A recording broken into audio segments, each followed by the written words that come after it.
राज्यसभा में अब पेश हो रहा है महिलाओं के लिए आरक्षण का बिल। 33% आरक्षण मिल जाएगा। इस पर बात करने के लिए हमारे साथ हैं केंद्रीय राज्य मंत्री एसपी सिंह बघेल जी।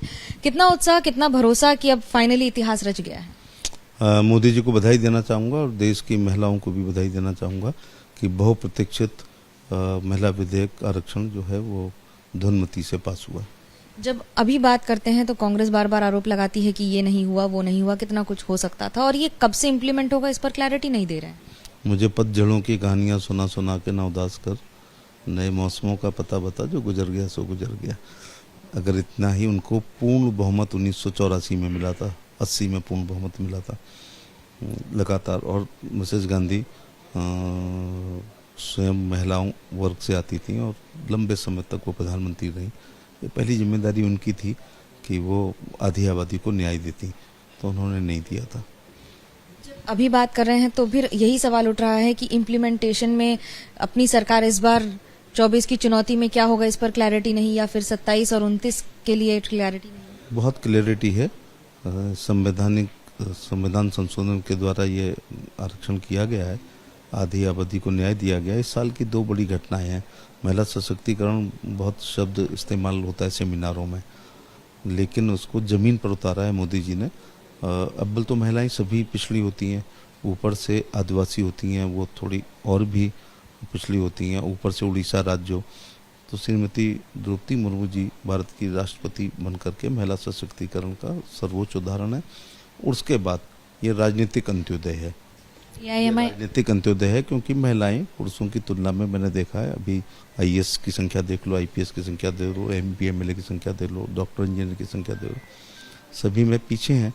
और ये अंतिम सीढ़ी पर खड़ी हुई महिला को भी लोकसभा और विधानसभा में पहुंचाने का काम मोदी जी ने किया है। मैं उनको बधाई देना चाहूँगा। 2 वोट इसके भी विरोध में पड़े हैं। एआईएमआईएम पर सवाल उठ रहे हैं कि उन्होंने ही वोट किया है इसके खिलाफ, क्या कहेंगे? वो ये संदेश देना चाहते हैं मुस्लिम तुष्टीकरण के लिए। वो हमेशा डिवीजन मांगते हैं और ये जानते हुए कि इससे बुरा डिवीजन आज तक के इतिहास में नहीं हुआ है कि एक तरफ 454, 455, 56 पढ़ें और एक तरफ 2 पढ़ें। लेकिन उन्होंने ये संदेश दिया है कि मैं मुसलमानों का बड़ा हिमायती हूँ और वोटों के तुष्टीकरण के लिए, अपने धर्म विशेष के लोगों के लिए वो डिवीजन मांगते हैं। आज राहुल गांधी रेलवे स्टेशन पर कुली की वेशभूषा में नजर आए। उन्होंने थोड़ा सामान वगैरह भी उठाया है अपने कंधों पर। अब इन सब चीज़ों का कोई इफेक्ट नहीं पड़ता है। एक वो है कि काश ये उनके स्वभाव में होता। इसको लोग नौटंकी की श्रेणी में करते हैं। जो लोग चांदी की चम्मच मुंह में लेके पैदा हुए हैं, उनका 3 पीढ़ियों का इतिहास लोगों को पता है।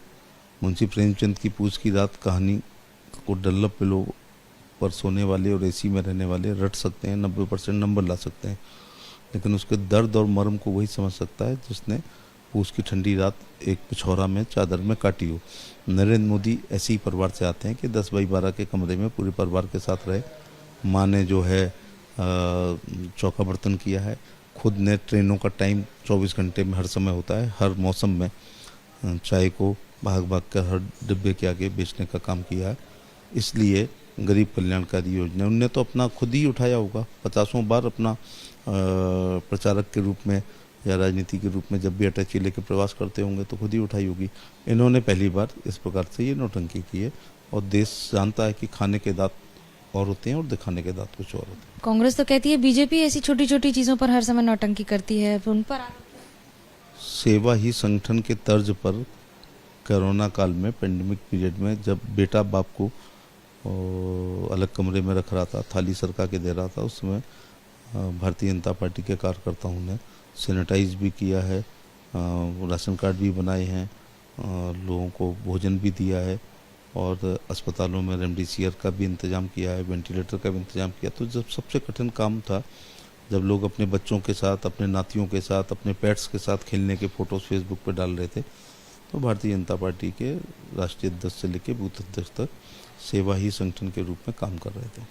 अभी संगठन कितनी महिलाओं को टिकट देगा? आप क्या 33% महिलाओं का रिजर्वेशन इस बार से लागू करेंगे कि अगली बार का इंतजार करें? ये पार्टी के नीति निर्धारकों को तय करना है, लेकिन आज भी भारतीय जनता पार्टी पे सर्वाधिक महिला एमपी हैं, सर्वाधिक महिला एमएलए हैं, सर्वाधिक महिला एमएलसी हैं, सर्वाधिक महिला राज्यसभा हैं।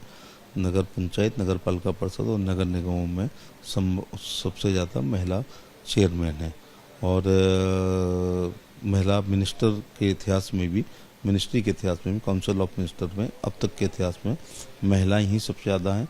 भारतीय जनता पार्टी के पास अभी तक के इतिहास में सर्वाधिक बैकवर्ड मिनिस्टर हैं, सर्वाधिक एससी मिनिस्टर हैं, सर्वाधिक एसटी मिनिस्टर हैं और सर्वाधिक महिला मिनिस्टर हैं। तो ये तो सिद्ध कर दिया है। कांग्रेस के ज़माने में महिला एवं बाल कल्याण के अलावा तो कुछ ज़्यादा मिलता नहीं था। आज आप देखो कि वित्त मंत्रालय महिला देख रही हैं, रक्षा मंत्रालय महिलाओं ने देखा, गृह मंत्रालय भी वो देखा है। माने अच्छे विभाग रहे हैं। वित्त बहुत इम्पोर्टेंट है। माने चाबी ही महिलाओं को सौंप दी है कि देश को चलाओ। देखिए, देश को महिलाओं का वोट भी चलाता है और अगले चुनाव में इस पर फैसला भी हो जाएगा। कैमरा पर्सन भूपेंद्र रावत के साथ मनोज्ञा लोईवाल, दिल्ली, एबीपी न्यूज।